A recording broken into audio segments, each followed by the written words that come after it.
Okay, welcome to the American Outdoor News Podcast. We are here with Elise Fernstrom from Hunt of a Lifetime. Elise, thanks for taking the time to speak to us today. Well, thanks for having us. We appreciate it. Now, you belong to an amazing organization. It's really a selfless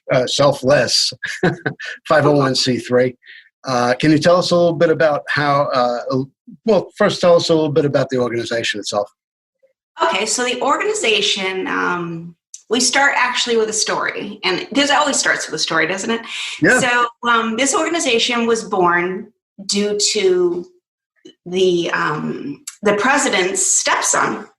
His name's Matthew, and Matthew had a horrible cancer, and he was an outdoors kid. So he went to one of the other Wishbound foundations, and they do beautiful work, so don't think that I'm saying terrible things, but they got a little bit of pressure from the outside, and we know as outdoors people that sometimes it's a little bit strained, and maybe it doesn't fit for everybody, but that was part of Matthew's heritage, and his wish was he wanted to go moose hunting with his dad. That was his wish. And this other organization said, I'm sorry, but we don't involve ourselves in what has been deemed blood sport. So they said, listen, we'll work with you. Anything else besides a blood sport, and we'll certainly support you. And Matthew was like, I'm sorry, but that's really what I want to do. So outdoors people, as we all know, are wonderful, and they're very giving and charitable. So a bunch got together, and they started making phone calls, trying to get this moose hunt to happen. And they were falling against lots of brick walls. I mean, nominally it can be expensive. So it wasn't happening. And then the bug got put in the right ears, and a big community came together and made that happen. So Matthew was able to harvest his moose with his dad. Wow. He unfortunately did pass away, but he was able to fulfill his dream. And actually, that's our trips for the kids. We actually call them dreams because of that. So that was in 1998, and in 1999, this organization actually started, and it honors Matthew's dream. So we are a nonprofit, like you said. We aren't like big box entertainment type. So we're more of a land and a water type for these outdoors kids that actually like to do things that are maybe not part of Disney World, which is wonderful. That's not for everybody, but for our kids, it's to be out in the outdoors and to have a fishing or a hunting experience. So our kids that we serve are 21 years and younger, and they are kids that have life-threatening illnesses. A lot of these life-threatening illnesses actually come with significant disabilities. So again, working with these kids, we have a very diverse group of volunteers with our organization that put these great trips together. And these are really ill kids. So they, as far as the process of how, if you know somebody or if somebody is kind of wondering about it, there is an application process that can be found actually at our website. And our organization operates out of, national is out of Harbor Creek, PA. But they can find our information at running all the letters together, huntofalifetime.org. And towards the end, I think I'll probably just, as a good thing, go over all the contact information if people are interested. And, they take donations and whatnot from that area also. So again, these kids are 21 years and younger. They have to have a life-threatening illness, usually with a disability. And the application process is also filled out by their physician. So their physician has to deem that their illness does have a life-threatening component. Now, we serve kids that can be from spina bifida, cancers, Parkinsonian issues. Some of them are clinically blind from an illness, and it can be even, diabetes. A lot of people don't consider that to be something that is life-threatening. It certainly is. So there is a criteria, and there are checks and balances because there are less scrupulous people that would try and get a free hunt. Right, exactly. And it's really not, I'm glad that you brought that up, Chris. So there is a check and balance process, but it's not even just to weed that side out, because that side exists in every single venue. Let's be honest, that's just being truthful. But it's also to perhaps identify those. And also we need to do the screening so that we know what resources that our team needs to bring in. Yeah.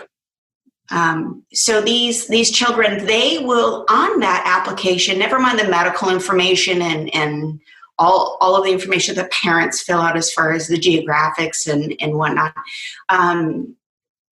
They also the kids identify, and that's the key right there, is the kids are the ones that identify what their dream is. Mm-hmm. And it can be a hunting dream or it can be a fishing dream. So we don't just do hunting. And they will pick their top 3 picks of their most fabulous species that they've ever dreamed about going after. And our president, Tina, she's involved pretty heavily in this whole process. She will try to go and get that number 1 pick. And that's really what we say to the parents and the kids when you're filling out an application. Make sure that number 1 is your absolute positive, most fabulous thing you can envision. And we're going to try to get number 1 settled. And if not, we'll go down the list.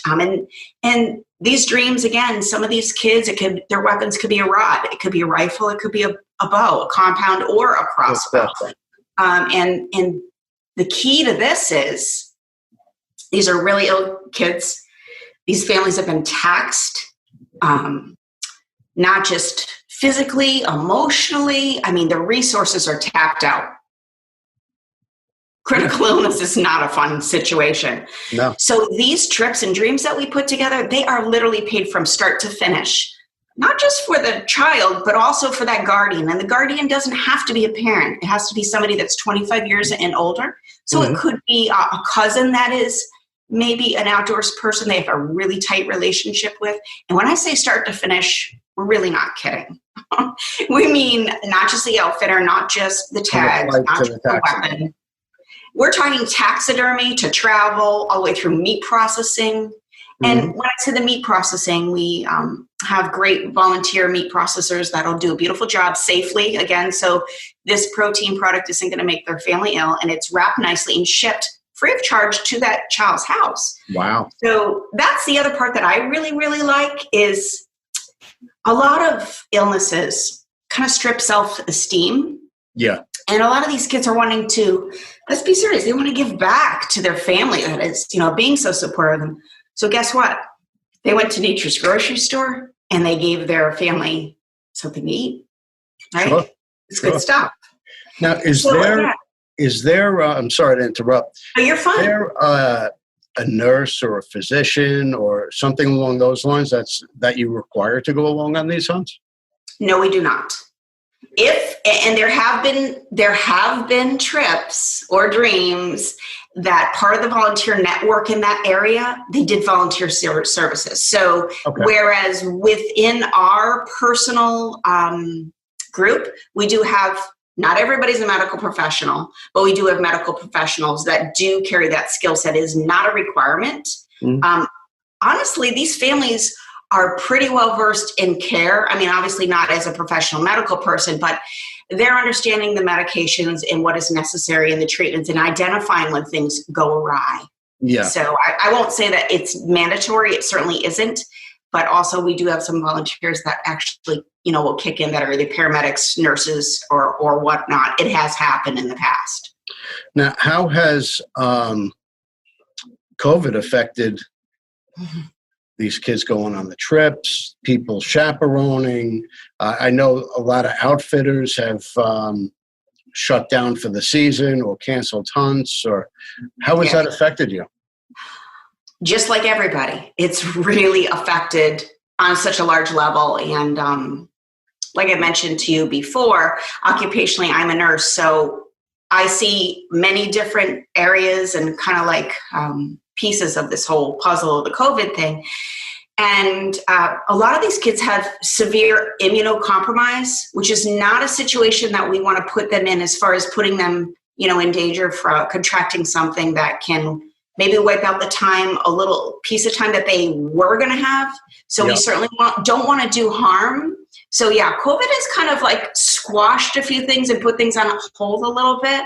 But we are going to get back into it and get rolling. A lot of it depends on what state we're talking about. Where is the hunt occurring? What is going on with that particular governor? And what is going on with that child in particular? Because they don't always hunt in their home state.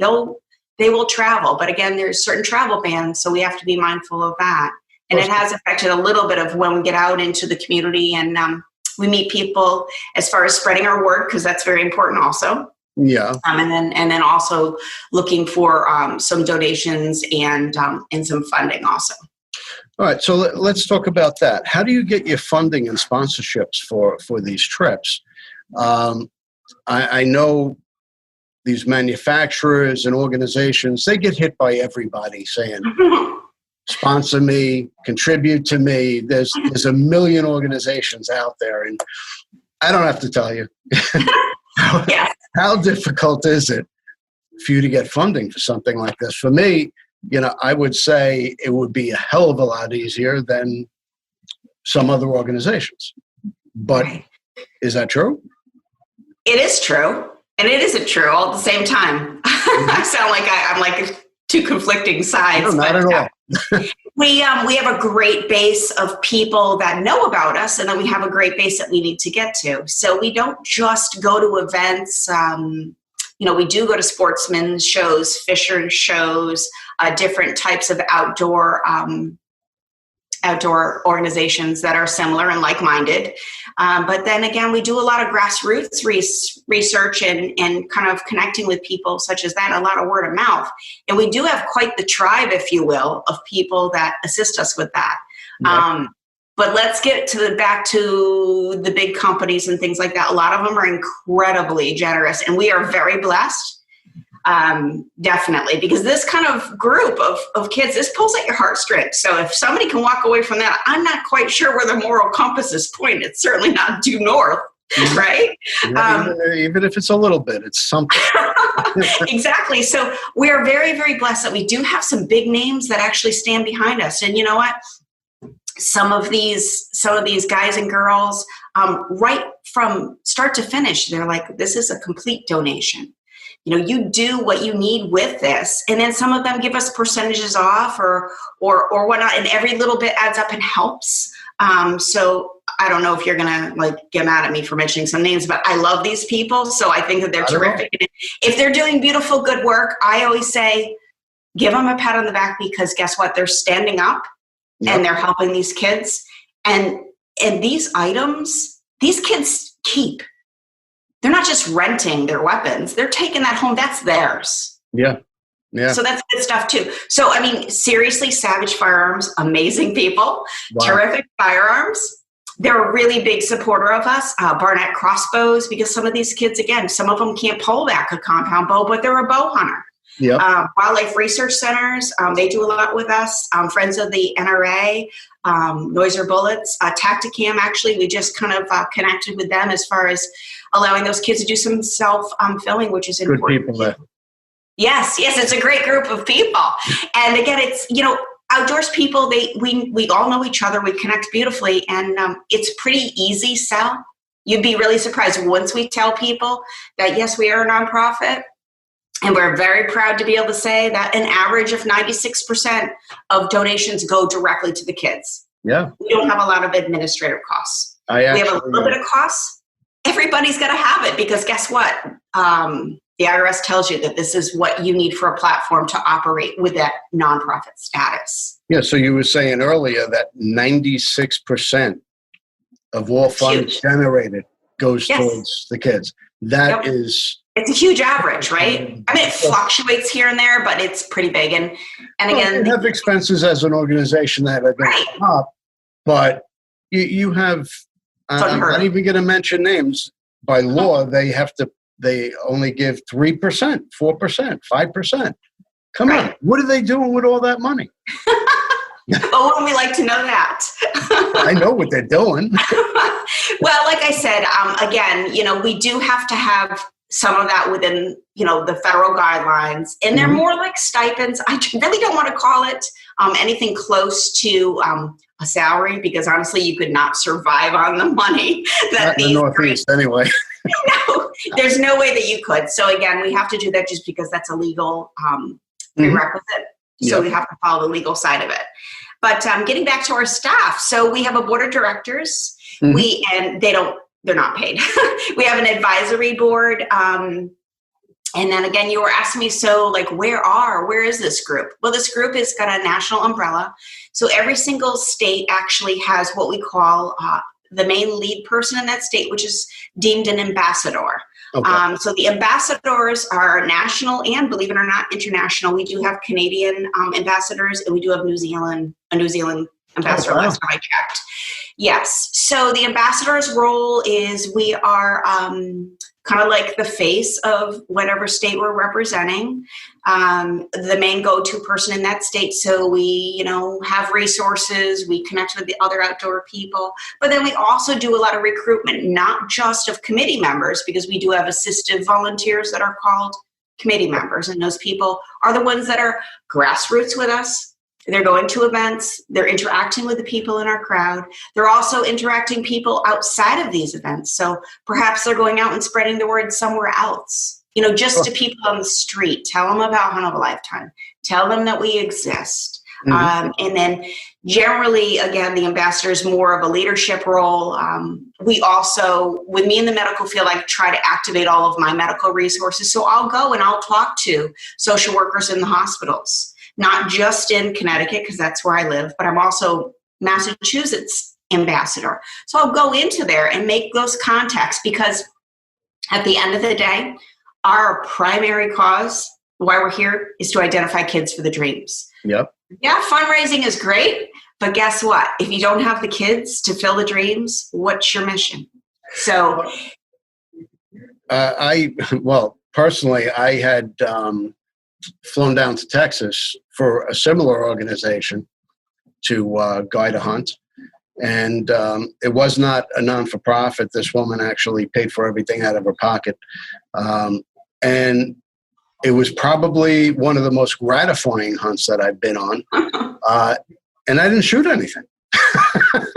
It was right purpose. I was there to help the kids. And there's a lot that you get back for donating your time.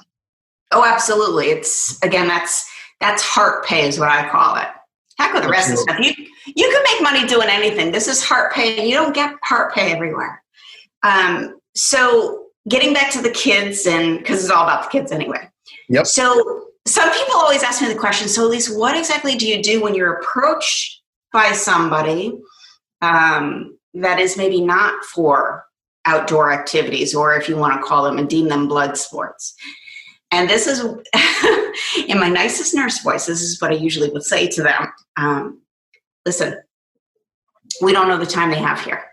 This is their dream, not ours. We're going to meet them where they are, not where we are in our heart. This is their heart. And there you are. That's how you deal with that. You put it back where it belongs. It's not about us, it's about them. And again, not every kid, Disney's great, but not every kid is a Disney kid. And again, I've actually had non-outdoors people say, wow, I didn't think of it that way.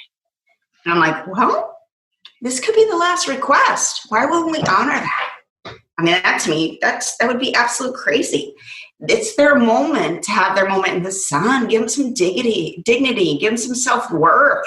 We're building that inside. That's their armor, right? Yeah, absolutely. Now, we're going to take a commercial break here. Okay. As our sponsors need a quick look. That's okay. And we'll be back in a moment. Sounds good. We love our children. We protect them. We guide them. We prepare them for life in the world. With all that we do, from deep in our hearts, we cannot control all things. Life-threatening illnesses and disabilities affect far too many of our children each year. While we cannot change the circumstance, we can make dreams come true. Dreams to provide hope, to provide spiritual healing and strength, to provide moments of happiness and relief in the hardest of times. We can give a glimmer of light and hope in a time of darkness and despair. Join huntofalifetime.org to help make dreams come true, to provide hope for children with life-threatening illnesses and disabilities. Hunt of a Lifetime is a nonprofit organization fulfilling dreams for hunting and fishing trips to youth 21 and under with life-threatening illnesses and disabilities. Visit huntofalifetime.org to learn how you can make a difference.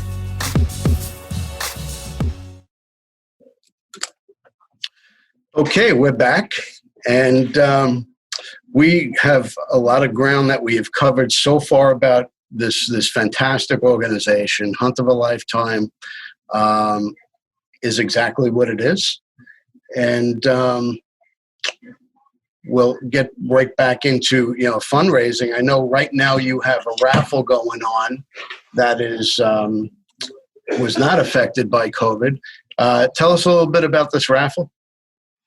Okay, again, it's all about creativity, right? Especially when things like this happen. Oh, yeah. But actually, these raffles have been going on way before COVID. So we actually have them twice a year. This one in particular, it's a 60-plus day raffle. So for a $30 donation, people are given actually 2 control numbers, and they line up with the Pennsylvania lottery system. So we'll watch the numbers for you. You don't have to unless you want to, but so all the way through August, through the end of September, we actually have every day of prizes given away. Now, these prizes for your $30 donation, because we never say it's a purchase, because again, we are nonprofit, so they're donating towards our cause. So there's nominal prizes, and then there's also physical prizes. So a nominal prize will start at the $500 range and actually goes up to $5,000. So if your number's picked on a certain day, I just like the expression that just happened. Okay. And then for this is the craziness for a $30 donation when you think about it. And guess what? You have those 2 number chances, if you will, all the way through August and September for this to happen. Wow. Kind of a no-brainer, isn't it? No, it's really amazing. Yeah. So beyond that, the nominal prizes, they also have a plethora, that's the best word for it, of firearms that actually are given as prizes. And I hate to say it, but I'm a real big Benelli fan. I'm a little bit of a shotgun snob, that's for sure. Benelli fan. So I guess it's not a bad thing, but there are Benelli shotguns on here. There are Ruger bolt action rifles, Browning rifles. There's Henry Golden Boys. I think there's pistols. Let me just refresh myself for a second. I'm looking at my list. There's muzzle loaders. Yes, there's a Ruger LCP semi-auto. Oh, that's nice. 380 ACP. Yeah, so I mean, numerous chances, and again, this is like wonderful stuff. So these tickets are actually still available. If people are interested, they could get in contact with either the ambassador in their state, which they can find on social media, or they could just go directly to the Hunt of a Lifetime's website. So if you're looking on social media, let's just go with Facebook. We'll throw that one down. If you type in Hunt of a Lifetime and then whatever your state is afterwards, we all have pages. You can find us that way. Okay. Or you could go to the Hunt of a Lifetime Foundation's homepage, like I said in the beginning, which is just huntofalifetime.org. Our email is info@huntofalifetime.org, or you can contact us at 866-345-4455. Again, if you were interested in those tickets, there is still time, but again, they are going to stop selling them, the day prior or until they're gone. And just so you know, nationwide, there's only 5,000 of these things. Wow. So you got a pretty good chance. You've got a huge chance of making this happen. Exactly. So the other thing is donations. If people are interested in maybe kind of pushing our cause and giving us some help, we don't just take regular nominal donations, but we certainly do. But if somebody knows about the CFC campaigns, which is actually the combined federal campaign, is a workplace giving program by the federal government, we do, because we have that 501c3 status, we do have a CFC number. So people, if they want to have a little percentage taken out of their paycheck, they can. And our CFC number is 98524. And that can be found on our website also. Okay. But also PayPal, we accept that. And then donations aren't just that. I mean, donations could be of land use. Sure. A lot of people don't think about that one.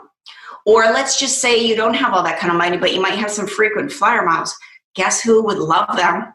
Us. Absolutely. Because some of our kids fly. So you can be creative. You could use, or if you wanted to donate maybe services, or we even have this beautiful, I have this beautiful older woman that came up and she donated this beautiful basket. She allowed me to raffle it off and the profits go directly back to the kids. Wow. And a basket full of different goodies. So it can be maple syrup actually was what it was about. It was all about New England. So again, creativity, and then also resources for outfitters and whatnot. They can also work through that too. So this stuff takes a village, and the village reaches pretty far and wide. I want to throw this one at you because I think it's amazing. So to date, we've been in operation for 21 years. So my last count, and I might be off, it might be a little bit greater than this, is we've sent 1,070 kids on their dreams. Wow. That's a lot of kids in a short period of time. Yes, it is. A lot of work. It's good work. It's very good work. How would somebody get involved with Hunt of a Lifetime if they wanted to get involved with the organization, donate their time, guide kids in any capacity? I know you have a lot of jobs that can be filled through donations. Absolutely. So again, I'm going to divert back to our organization's website. If you go and you click along the browser bar up top, you'll see forms. Everybody needs to fill out a form. It's standard procedure. It's not that we're thinking ill of people, but with working with kids, we have to make sure they're protected.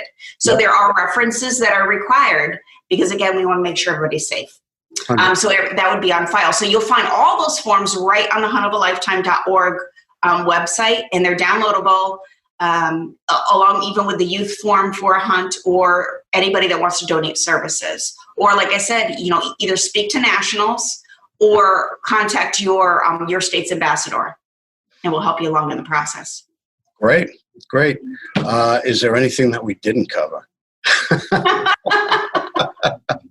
We wish we could hail every single one of them. That's what, if anybody's got the magic wand out there, the medical magic wand that they'd like to donate, I would love to have that.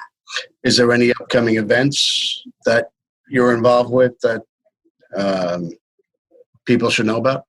Okay, so again, with the COVID, a lot of the states are kind of sitting on the fence on what they're wanting to do, and we're still doing a wait and see. I know that on my personal calendar that I am meeting and joining, hopefully, if my state governor allows me to, one of our board of directors members, Dan Wilhite, down at the big New Jersey Billfish tournament, which is in August. Huge event. It's a whole week event. So we're hoping and praying that can go forward. But again, there's all these, we have to kind of do a wait and see with this. So we're kind of concentrate on social media, still getting out there and talking to people, but doing it safely, because at the end of the day, everybody has to be safe.